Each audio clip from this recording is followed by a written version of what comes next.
Hello my dear students, कैसे हो आप सब। मैं Lokesh Agarwal accounts by triple A में एक बार फिर आपका स्वागत करता हूं। तो दोस्तों आज हम लोग कैश फ्लो स्टेटमेंट के चैप्टर के कुछ और क्वेश्चन कवर करने वाले हैं जो कि BCom BBA, BCom second year, BCom third year और बीबीए सेकंड ईयर सभी में कॉमन सिचुएशन पे हैं, सेम सीरियल नंबर के साथ। आज हम लोग कर रहे हैं एग्जांपल नंबर 14। ये कंप्लीट कैश फ्लो स्टेटमेंट का सवाल है, तो आप एक बार देख लें। कैश फ्लो स्टेटमेंट का एग्जांपल नंबर 14 सबकी बुक में यही लेफ्ट साइड के पेज पे मिलेगा, चाहे कोई से भी ईयर की बुक हो आपकी। और ये सवाल कंटिन्यूड है, आप चाहो तो स्क्रीनशॉट ले सकते हो। ठीक है, चलो आओ देखते हैं बेटा। एग्जांपल नंबर 14 करने के लिए पहले हम थोड़ा सा डिजाइन बना के रख लेते हैं अपने सवालों का। क्या दिख रहा है? बिल्कुल सही दिख रहा है, इसका मतलब नजर सही है अभी तक। चलो आओ, कौन बता देते हैं ना, यूनिवर्सिटी कौन सी है? राजस्थान यूनिवर्सिटी की है बेटा, है ना। चलो कैश फ्लो स्टेटमेंट,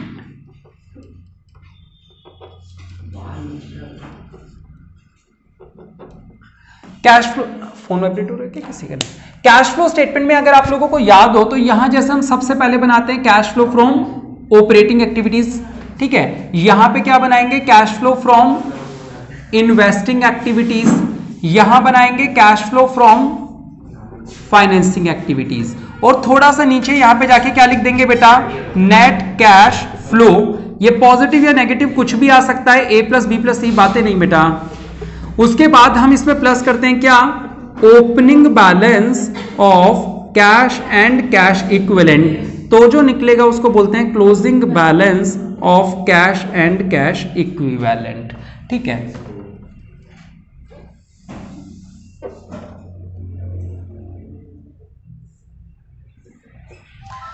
अब इसके नीचे हम लोग एक वर्किंग नोट बनाते हैं जो प्रॉफिट आफ्टर टैक्स से प्रॉफिट बिफोर टैक्स पे जाने के लिए होता है। प्रॉफिट आफ्टर टैक्स से प्रॉफिट बिफोर टैक्स पे जाते हैं तो बीच में कुछ आइटम ऐड करने होते हैं हम लोगों को। इसके अलावा यहां पे शुरुआत होती है प्रॉफिट बिफोर टैक्स से, जो कि वर्किंग नोट नंबर 1 से आया हुआ होता है।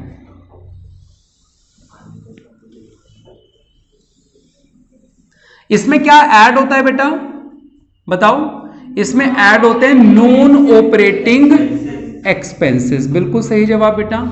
आओ फिर माइनस होते हैं इसमें से नॉन ऑपरेटिंग इनकम। इसके लिए ज्यादा जगह की जरूरत नहीं होती, इनकम के लिए कोई एक आधा आइटम ही मिलता है सवाल करते समय। ठीक है, उसके बाद हम यहां पे मिडवे निकालते हैं जिसका एक लंबा सा नाम है net operating profit before working capital changes.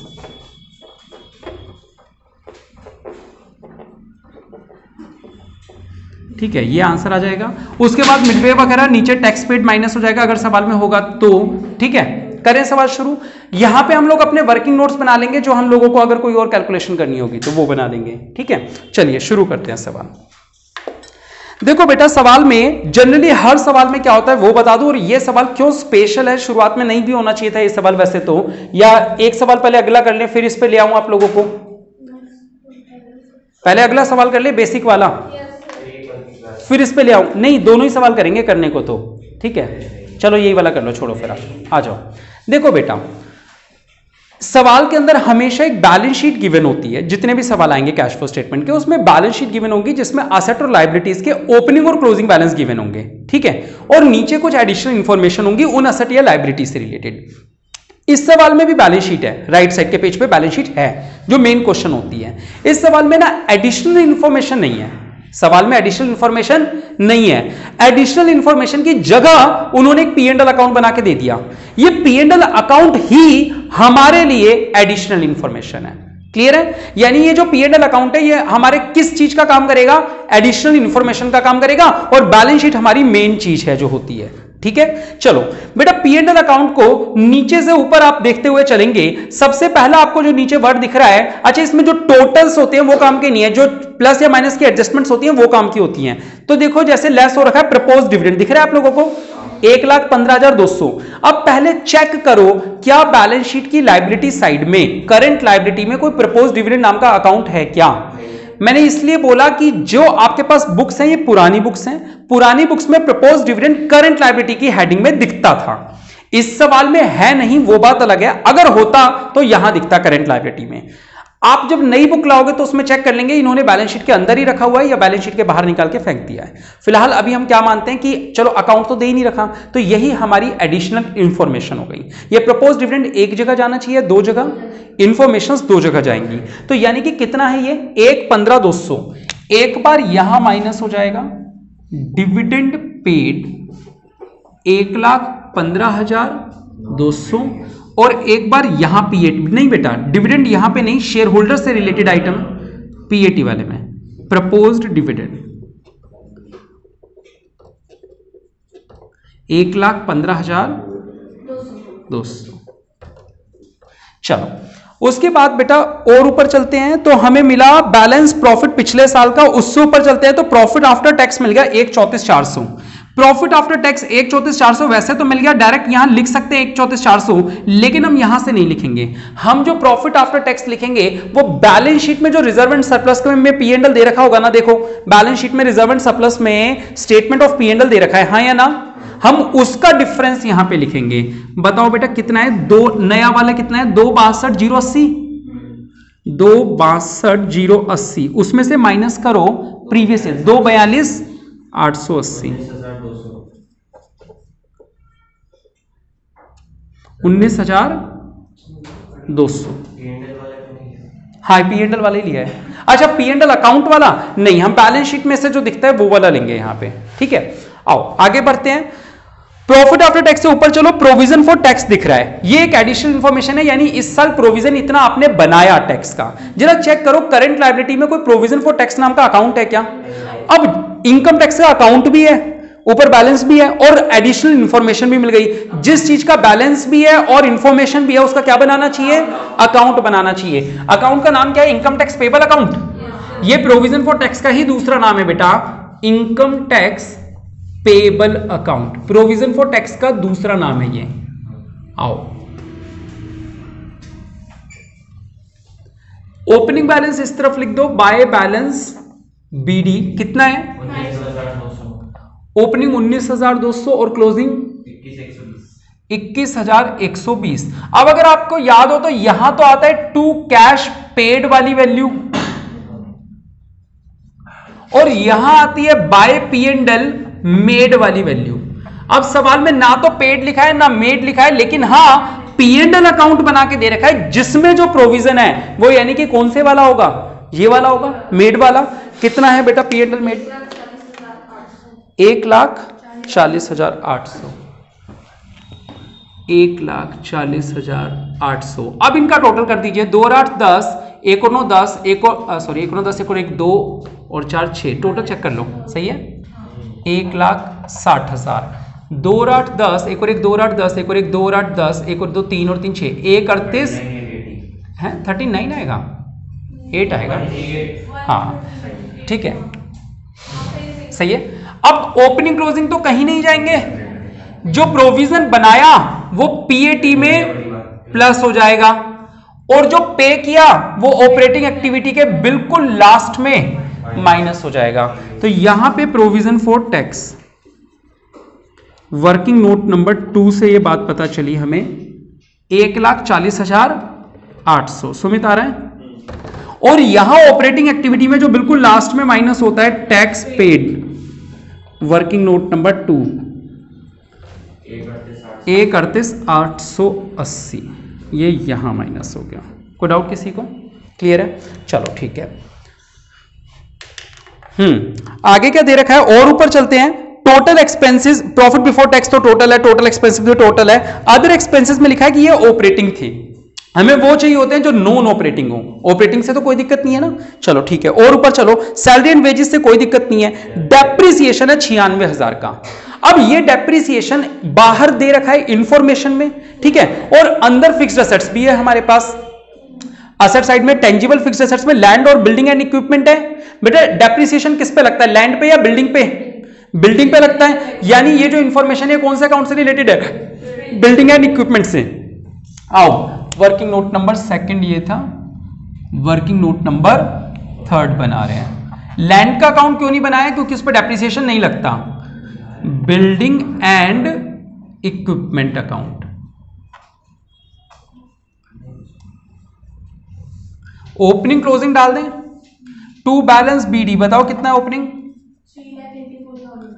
3,84,000 से क्लोजिंग 7,10,400। ठीक है। जो डेप्रिसिएशन है वो किस तरफ आना चाहिए बेटा? यहां पे बाय डेप्रिसिएशन। कितने रुपए दे रखा था? 96,000। और कोई इंफॉर्मेशन इसकी नहीं थी। कहाँ है? और फिर तो हमसे गलती हो गई बेटा, गलती हो गई। दो बातें, अभी तो इंफॉर्मेशन ज्यादा है इसका मतलब। पहली बात तो इसमें सिंगल अकाउंट नहीं बनेगा, डबल अकाउंट बनने हैं क्योंकि दोनों के ओपनिंग क्लोजिंग है। ठीक है, तो और फिर ये डेप्रिसिएशन इधर नहीं आएगा, ये नीचे वाले में जाएगा। ठीक है, और उसके अलावा सेल भी दे रखी है वहां पे कुछ, तो काफी इंफॉर्मेशन अभी तो एक्यूमुलेटेड डेप्रिसिएशन, राइट साइड के पेज पे भी इंफॉर्मेशन थी, वो देखी नहीं अपन ने। एक्यूमुलेटेड डेप्रिसिएशन का अब पहले एक बार इसके ओपनिंग क्लोजिंग चेंज कराओ, वो बताओ जो बिल्डिंग के रियल थे बैलेंस शीट के नीचे वाले। 576 से 921,600 है ना, 576 से 921,600 ये लिखेंगे ओपनिंग क्लोजिंग। और इसका ओपनिंग क्लोजिंग बताना एक बार में। हाँ, 2,11,200। इतना ही नहीं, एक इंफॉर्मेशन डेप्रिसिएशन की दे रखी थी, वो डेप्रिसिएशन वाली इंफॉर्मेशन अब ऊपर इसमें आएगी या नीचे वाले में? नीचे वाले में आएगी, बाय डेप्रिसिएशन। ये बात समझ में आ गई? ये गिवन है P&L में कितना? 96,000। अब एक बात बताओ, इस अकाउंट में 4 ही चीजें आती है, 4 में से 3 पता चल गई, चौथी पता चल जाएगी? 000, 2 और 6 8, 9 9 18, 1 और 1 2, 288। यहां पे भी लिख दो 288। 76,800 की ये जो बैलेंसिंग फिगर आई है, इसको क्या लिखते हैं? To building and equipment. और ये बिल्डिंग एंड इक्विपमेंट में यहां आ जाएगी बाय एक्यूमुलेटेड डेप्रिसिएशन 76,000। इतना ही नहीं, इस सवाल में कुछ असेट सोल्ड भी हुई है जिसकी इंफॉर्मेशन नीचे है। तो पहले मैं फार्मूला लगा देता हूं, प्रॉफिट या लॉस बराबर होता है sale value minus cost minus accumulated depreciation, जिसको WDV भी बोलते हैं हम लोग। ठीक है, याद आ रहा है? चलो देखते हैं वो इंफॉर्मेशन क्या है बैलेंस शीट के नीचे।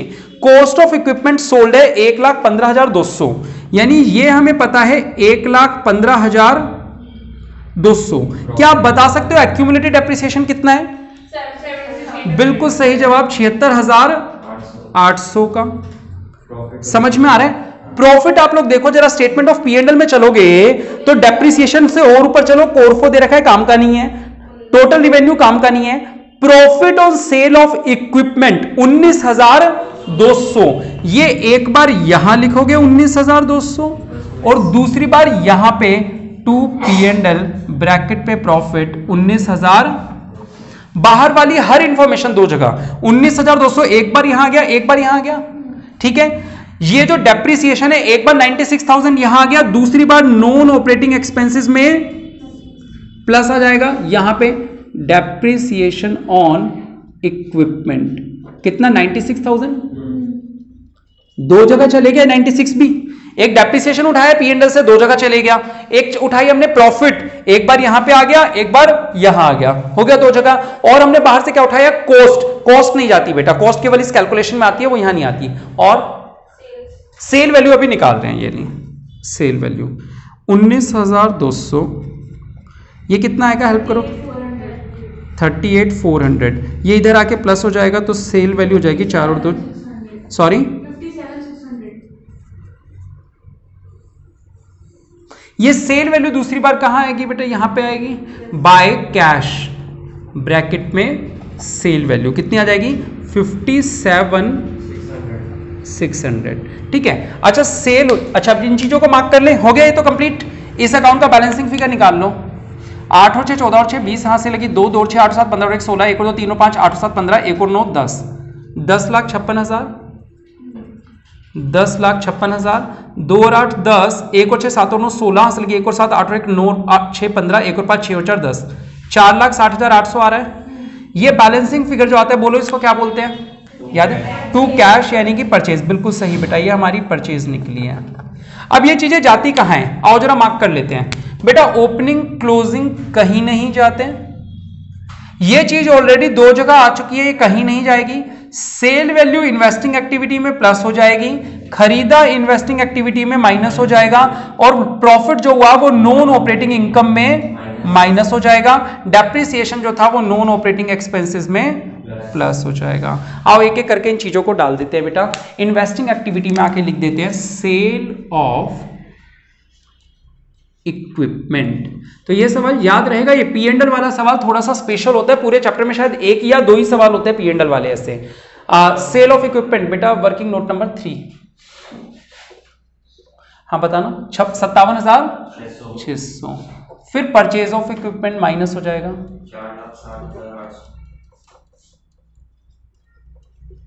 4,60,800। ये माइनस का है, और माइनस पे बेटा ब्रैकेट डालना मत भूलना, वरना बाद में गलती हो जाती है कैलकुलेशन करते समय। फिर नॉन ऑपरेटिंग इनकम में आ जाओ। यहां पे नॉन ऑपरेटिंग इनकम ये रहा 19,200, तो यहां माइनस कर देंगे profit on sale of equipment 19,200, और डेप्रिसिएशन था ये वाला, ये डाल दिया था अपन ने। बस 1 2 3 4 चीजें, 1 2 3 4 हो गई, चारों चीजें डाल दी। तो इतना बड़ा ये जो वर्किंग नोट था ये आप लोगों को समझ में आया कैसे बनाना है, क्योंकि बाद में आप लोगों को दूंगा कई सवाल जिनके अंदर आपको पहले से ये बना के रखना होगा। ठीक है, चलो आगे बढ़ते हैं बेटा। अब क्या था, हमने पी एंड एल पूरा देख लिया, हाँ या ना, पूरा आरएफओ तक देख लिया, और कोई चीज काम की नहीं है। कैसे पता चलता है सर कोई चीज काम की है या नहीं है?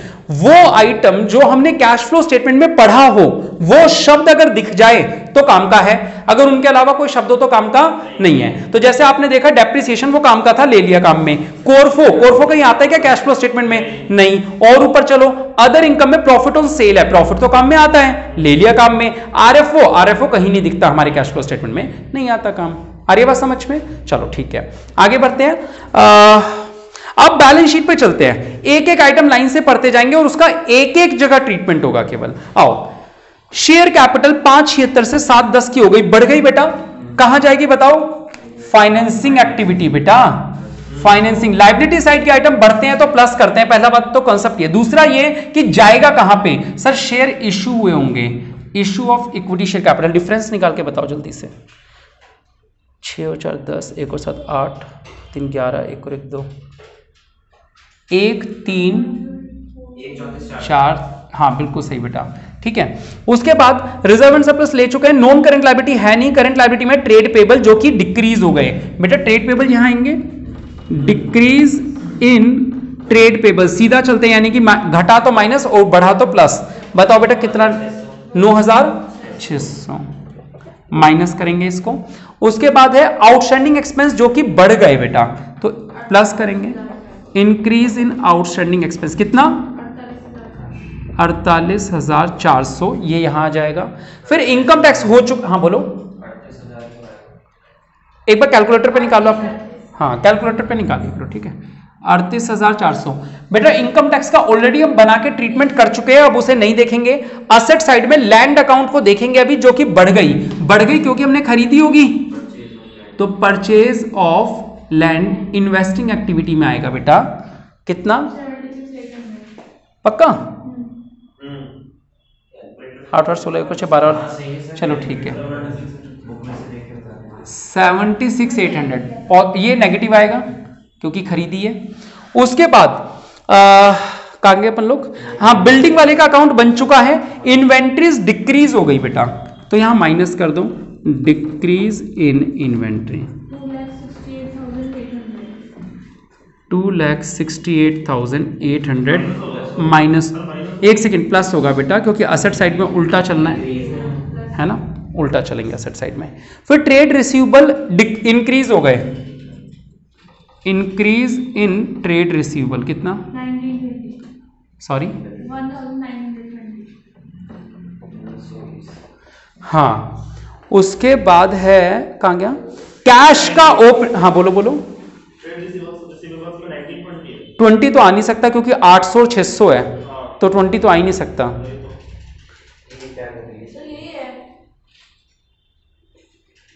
बेटा 800 और 600 है तो 20 तो आ ही नहीं सकता।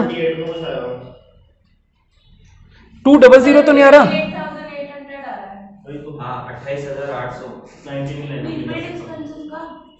ट्रेड रिसीवेबल का पूछ रहा हूं मैं।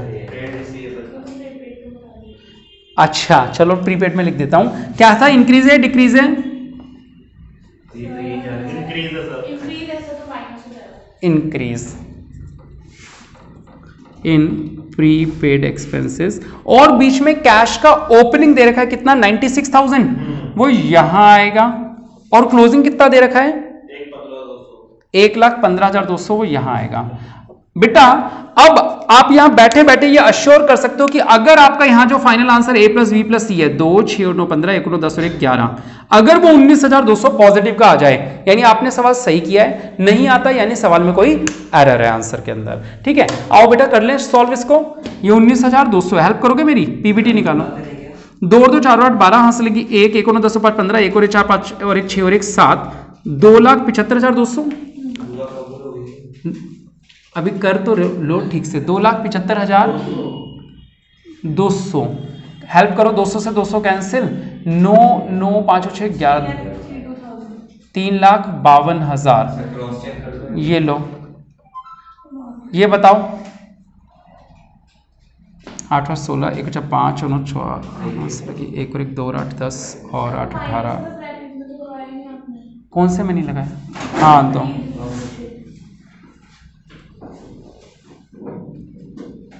हेल्प करो, हेल्प जल्दी से। बाकी लोग कैलकुलेटर नहीं ला रहे क्या? अगली बार से हाँ कैलकुलेटर जरूर लाएं बेटा, हेल्प करो। मैं करूं क्या? एक 2 लाख एक 6 लाख। बेटा ये 2 लाख है तो 6 लाख वाला सही हो सकता है, 2 लाख वाला तो नहीं हो सकता। यहां तक का बताना है। 6,18,880। ये दे दो। अब ये माइनस कर दो, 000 0 3 और 8 11, 1 और 1 2 4 6, 4,80,000 ए आंसर हो गया कैश इनफ्लो। आओ बिल्कुल सही है। 8 और 8 16, हाथ से लगी 1 1 और 6 7 0 7 और 6 सॉरी कुछ गड़बड़ कर रहा हूं, बताओ कितना आएगा? 1,38,880। हो ही नहीं सकता। कहाँ 80 80 आ रहा है यार, दोनों कहाँ है 80?